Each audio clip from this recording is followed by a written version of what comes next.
और दुकानदार भी यहाँ पर हाजिर हो गया। तो एक ही जगह पर किसी भी प्रकार के, जिसको कहते हैं कि कोई बीच में दलाली कमाने वाला बहुत जगह घूमता रहता है, तो उस सब से छुटकारा दिलाने के लिए और सीधे पारदर्शी तरीके से आप अपना सामान खरीद लीजिए, तो मुझको ऐसा लगता है कि काफी उपयोगी होगा। और आप में से भी जो लोग सहायता प्राप्त कर रहे हैं, आप अपना अनुभव लिखकर भेजिएगा जरूर। अगर कुछ लगे कि इसमें और सुधार होना चाहिए। हम यहाँ पर बैठे तो हमारे टेबल पर एक किसान का दरखास्त रखा हुआ था, हमने गौर से उसको पढ़ा, तुरंत हमने मंत्री जी से भी चर्चा की, कृषि उत्पादन आयुक्त से भी कहा कि उनको बुलाकर बात करिए और कैसे और हम बेहतर ढंग से क्या कर सकते हैं। बैंक से और अभी सूद ले लेते हैं ये लोग 12.5% पर, तो क्या किया जा सकता है, हम इसमें क्या कर सकते हैं, तो इन सब चीजों पर चर्चा करेंगे। तो उसी तरह से इस मेला में जो आपको सरकार की तरफ से सहायता दी जा रही है और आप कृषि का उपकरण खरीद करके, यंत्र खरीद कर जा रहे हैं, तो इसके बाद अगर आपको ऐसा लगता है कि इसमें और ये सुधार होना चाहिए, तो जरूर अपना सुझाव दीजिएगा ताकि इसको और उपयोगी और बेहतर बनाया जा सके, क्योंकि हम लोगों का मकसद है। देखिए, बिहार में कृषि उत्पादन के बढ़ोतरी की बहुत संभावना। अभी यहां आने में जो देर हुई है, यहीं पर बगल में भारतीय कृषि अनुसंधान परिषद, जो भारत सरकार की खेती के क्षेत्र में नया नया अनुसंधान करने के लिए और कृषि के क्षेत्र में जो शिक्षा दी जाती है, उन सबों को नियंत्रित करने वाली, मार्गदर्शन देने वाली शीर्ष संस्था भारतीय कृषि अनुसंधान परिषद, उसी का पूर्वी क्षेत्र का यहाँ परिसर है और उसी में देश भर के कृषि वैज्ञानिक जुटे ये चर्चा करने के लिए बिहार और देश के पूर्वी क्षेत्र में कृषि उत्पादन की जो विशाल संभावना और इस देश में जो नई हरित क्रांति आएगी, 60 के दशक में, 70 के दशक में जो हरित क्रांति आई, उसका फायदा उठाया पंजाब, हरियाणा और पश्चिमी उत्तर प्रदेश ने। हम लोग उससे अछूते रह गए। तो अब चर्चा चल रही है कि देश में जो जरूरत है खाद्यान्न की, खाने पीने की, अन्य चीजों की, या अन्य कृषि से उत्पादित पदार्थों की जो जरूरत है, उसको पूरा करना है, तो देश के पूर्वी क्षेत्र में ही कृषि को और बढ़ावा देना होगा और उसके लिए नई तकनीक का विकास करना पड़ेगा और लोगों को प्रोत्साहित करना पड़ेगा। तो इसी विषय पर 2 दिन के लिए सब कृषि वैज्ञानिक जुटे हैं और उसी कार्यक्रम में हम गए थे। 2 घंटा, पौने 2 घंटा हम वहां पर थे। तो बिहार में कृषि के विकास की अपार संभावना अब ये सभी मानते हैं और इसी के मद्देनजर हमने बिहार में कृषि के विकास का रोड मैप बनाया। और जो रोड मैप बनाया, उसमें विभाग के अधिकारी ने ही सिर्फ नहीं बनाया, हमने कृषि वैज्ञानिकों से भी राय ली और अंत में 2008 के फरवरी महीने में पूरे बिहार के किसानों को बुलाकर किसान पंचायत का आयोजन किया। 10 घंटा हम उस किसान पंचायत में बैठे थे और वहां पर उसको अंतिम रूप दिया गया, उसको लागू किया। हमारा लक्ष्य है कि हम कृषि उत्पादन को दोगुना करें और उसके लिए काम शुरू हो गया। अभी बीज के क्षेत्र में काम हुआ, उन्नत बीज का प्रसार किया जाए, लोगों को उपलब्ध कराया जाए। हमारे कृषि रोड मैप का मकसद है कि हम बीज देने से लेकर उनको बाजार तक उपलब्ध करा दें, ताकि कृषि उपज का लाभकारी कीमत और बेहतर कीमत मिल सके। तो इस मकसद से एक बहुत व्यापक कार्यरूप कार्यक्रम हमने बनाया है और उसी का नाम दिया है रोड मैप। उस कार्य योजना को हम लागू कर रहे हैं, शुरू कर दिया है। तो आज कृषि वैज्ञानिकों से भी हमने कहा कि हमारे सामने बहुत बड़ी चुनौती है और वो चुनौती है मौसम का बदलाव। अब वर्षा समय पर नहीं हो रही अगस्त के आखिर में जाके वर्षा हो रही है, या तो पहले ही हो जा रही है। और दुनिया का हाल विचित्र है, जहां पानी नहीं पड़ता था वहां पानी पड़ रहा है, बाढ़ आ रही है, और जहां पानी पड़ता था वहां सूखा हो जा रहा। अब बिहार में 2 साल से सूखा जैसी स्थिति हो गई। तो हमने वैज्ञानिकों को कहा कि हमारे लिए एक चुनौती है ये जो जलवायु का परिवर्तन हो रहा है। तो ऐसी परिस्थिति में जब मौसम का मिजाज बदल रहा है तो किसान क्या करे, कौन सी फसल ले, कैसी खेती करे, इन सब चीजों पर आप चर्चा करके कुछ बताइए। तो वहीं हम गए हुए थे। तो संभावना बहुत है, सब चीजों पर काम हो रहा, एक एक चीज पर बढ़ के हम चाहते हैं कि खूब प्रोत्साहित हो किसान, आगे बढ़े। और बिहार की प्रगति खेती बाड़ी की प्रगति पर निर्भर है। बिहार में कृषि विकास की सिर्फ अपार संभावना नहीं है, बल्कि जो हम उत्पादन करें, अब पहला जो हरित क्रांति हुई थी उसमें मात्रा पर जोर था कि खूब उपजाओ, अब आगे हमको गुणवत्ता पर भी जोर देना, ये भी हमने कृषि वैज्ञानिकों को भी कहा। और हम तो वो दिन देखना चाहते हैं, हमारे यहां इतनी संभावना है कि हमारा एक सपना, और वो सपना क्या है, हम देश भर में चाहते हैं कि हमारी खेती में पैदा हुई चीजें पहुंच जाए। और हम क्या चाहते हैं कि हर हिंदुस्तानी के थाल में बिहार का कोई ना कोई व्यंजन जरूर हो। ऐसी हम तरक्की चाहते हैं खेती बाड़ी।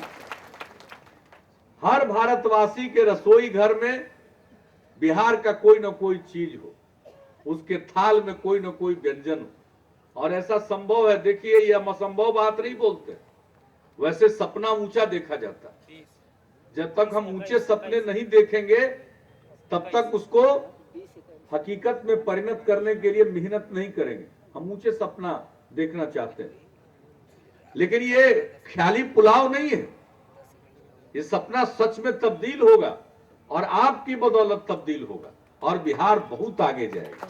हमारी क्या खासियत है, हमारे यहां कोई खान खदान तो है नहीं, हमारी उपजाऊ मिट्टी है, हमारे परिश्रमी किसान हैं, यही हमारी सबसे बड़ी पूंजी है। इसलिए इसका इस्तेमाल करके हम बिहार को धन धान्य से परिपूर्ण करेंगे, लोगों की माली हालत सुधारेंगे और बिहार को जो विकसित प्रदेश हम बनाना चाहते हैं 5 साल के अंदर, उस लक्ष्य को प्राप्त करने के लिए कृषि विकास का बहुत बड़ा योगदान होगा।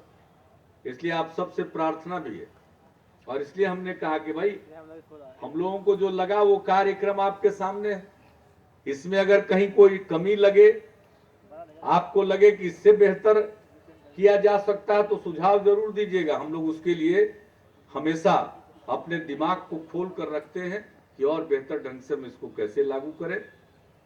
तो हम आप सबको बधाई देते हैं, कृषि विभाग को हम धन्यवाद भी देते हैं, बहुत सुंदर कार्यक्रम का आयोजन किया और इस प्रकार का कार्यक्रम हो। अब तो सब किसान के पास खेती के लिए जो जरूरी यंत्र है वो उपलब्ध हो जाए तो और मेहनत से लोग खेती करेंगे और ज्यादा उत्पादन लेंगे। तो एक एक चीज का महत्व, बीज का महत्व, पानी का महत्व है, यंत्र का महत्व है, आपकी मेहनत का महत्व है, जो अच्छी तकनीक है उसकी जानकारी का महत्व है, और इसके बाद जो हम पैदा करें उसको उचित बाजार मिल जाए, अच्छी कीमत मिल जाए, ये सब चीजों का महत्व है। ये सब चीजें जुड़ी हुई, तो एक एक करके हम लोग सब चीजों पर ध्यान देते हुए आगे बढ़ रहे हैं और मैं तो उत्साहित हूं। सरकार तो कुछ काम कर रही है, लेकिन हमारे किसान भाई और बहन तो अपने स्तर से भी बहुत काम कर रहे हैं, बहुत आगे बढ़ रहे हैं। तो हम सबको सामने रखेंगे और एक जगह कोई अच्छा काम होता, हमको सूचना मिलती, किसान चाची की सूचना मिली तो हम उनके गांव में चले गए। हमको डोभी में राम सेवक जी 5 एकड़ में खेती करके 6 एकड़ में खूब अच्छा आमदनी प्राप्त कर रहे हैं, तो हम वहां गए, उनके खेत पर गए। तो हम तो चाहते हैं कि हमारे यहाँ जो अपने अभिक्रम से लोग अच्छी खेती कर रहे हैं, आगे बढ़ रहे हैं, वो दूसरों के लिए आदर्श बने, दूसरे लोग उनका अनुकरण करें, अनुसरण करें, तो उनका भी भला होगा और बिहार का तो भला होगा ही। जब बिहार को आगे विकसित होना है तो खेती बाड़ी की तरक्की जरूरी है, और खेती में अगर विकास का दर हम बेहतर हासिल करेंगे तभी बिहार विकसित प्रदेश बन सकता है। इसलिए सभी दृष्टिकोणों से खेती पर, इसकी तरक्की पर जो भी जरूरी कार्यक्रम है उसको हम लोग अपनाएंगे। हम लोगों ने इसको अपनाया है, और आप सब लोगों का जो विश्वास मिला इसके लिए हम आपके उपकृत है। और एक जो समस्या भारी है लूट मार की, भ्रष्टाचार की, तो उस पर तो हम अब इस बार बकसने वाले नहीं हैं। तो पूरा हम चुनाव में 300 मीटिंग में भाषण दिए, और सब मीटिंग में कहा है कि भ्रष्ट लोगों की संपत्ति जब्त करेंगे और उनके मकान में बच्चों का स्कूल खुलवाएंगे। देखिए, पहला केस कल हो गया,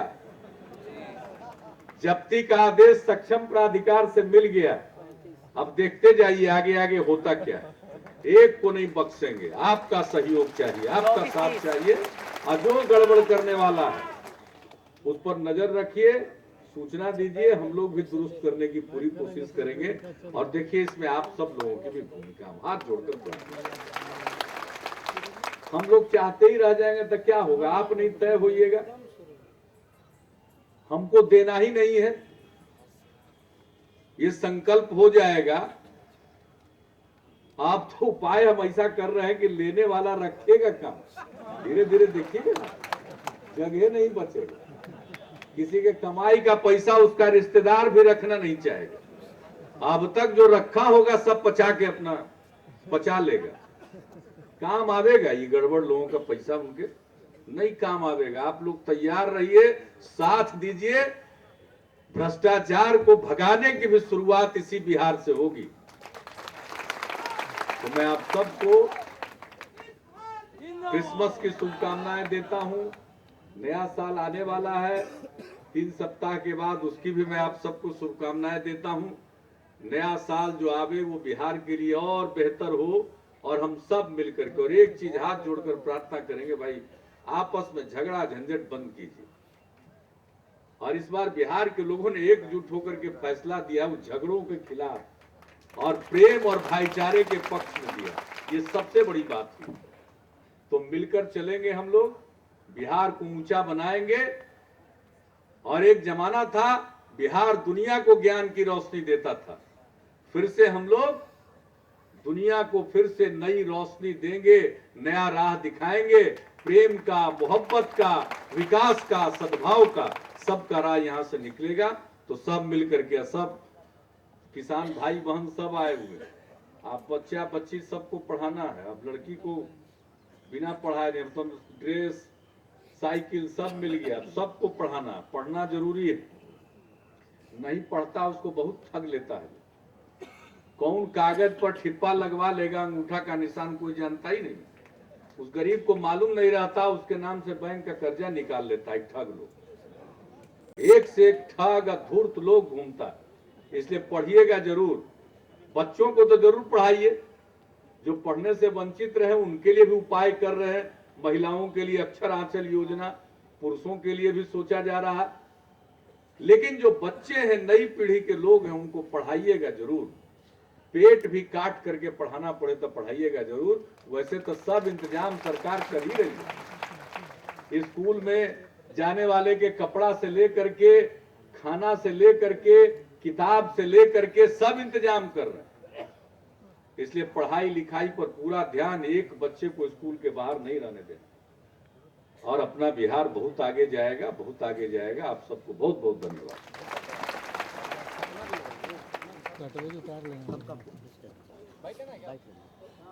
माननीय मुख्यमंत्री महोदय के अभिभाषण से हम सब बिल्कुल अभिषिक्त हुए और हमने अपने अंदर एक नई ऊर्जा का संचार पाया है। और आप सबकी ओर से मैं एक बात कहना चाहती हूँ माननीय मुख्यमंत्री महोदय को कि माननीय मुख्यमंत्री के कर कमलों से दिया जा रहा है। और यहीं पर मैं ये बताती चलूं कि इस 4 दिन के मेले में कुल 1160 यंत्र लिए जा रहे हैं, जिनमें 52 tractor, 325 power tiller, 25 rotavator, 45 power thresher, 75 शक्ति यंत्र, 15 विशेष शक्ति चालित यंत्र हैं। इसके बाद मैं आमंत्रित कर रही हूँ श्रीमती कांति देवी। श्रीमती कांति देवी सिरपतपुर खतुहा से हमारे बीच में है 60,000 जी। इसके बाद मैं आमंत्रित कर रही हूँ बिहारी बिघा से जितेंद्र कुमार सिंह जी को। इन्हें अनुदान की राशि 40,000 का चेक भेंट किया जा रहा है। हाथ हटाना भैया भैया वैसे नहीं, भैया वैसे नहीं।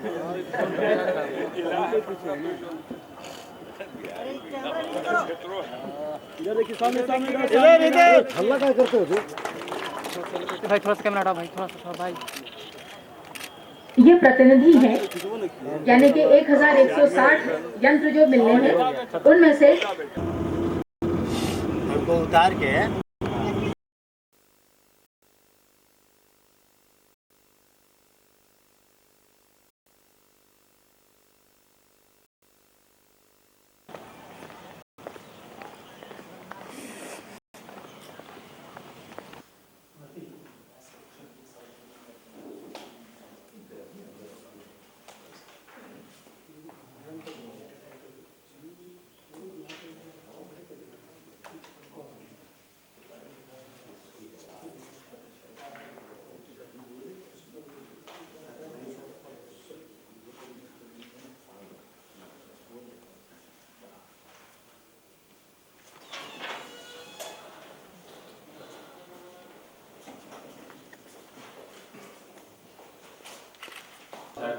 परिवारों की संख्या 1,35,00,000 है, लेकिन जैसा कि सर बताता होगा कि अनुमान के तौर पे सारी गणनाओं के लिए हमने 1,45,00,000 बीपीएल परिवारों की संख्या का से आवंटन मिलता है, जिसकी कुल मात्रा 27.4 लाख मीट्रिक टन है।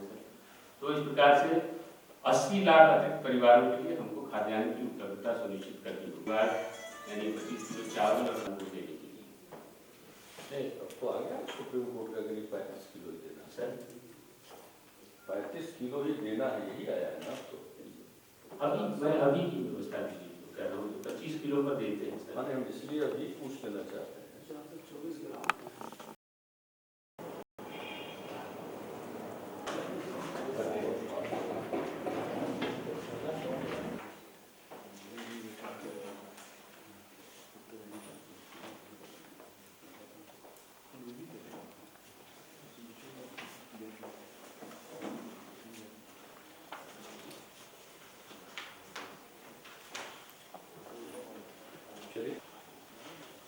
Irrigation potential created in the last 5 years in the department is 2.6 lakh hectares.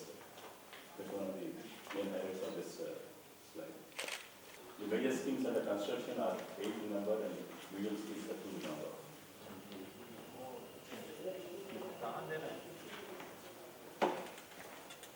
Durgavati का विषय फर्स्ट क्लियरेंस नहीं हुआ। दुर्गावती सर वन विभाग में हुआ कि नहीं, जो कैंपा फंड क्रिएट हुआ है उनके अकाउंट में जमा करना है, उनके अकाउंट में जमा करने की कार्रवाई की है जी सर। उसे अकाउंट में डालना था सर। पहले हम लोग पर्यावरण वन विभाग के अकाउंट से भी डिपोजिट में डाले थे सर, तो फिर गया कि नहीं कैंपा फंड के अकाउंट में डालना। इसके बाद क्या होगा? उसके बाद सर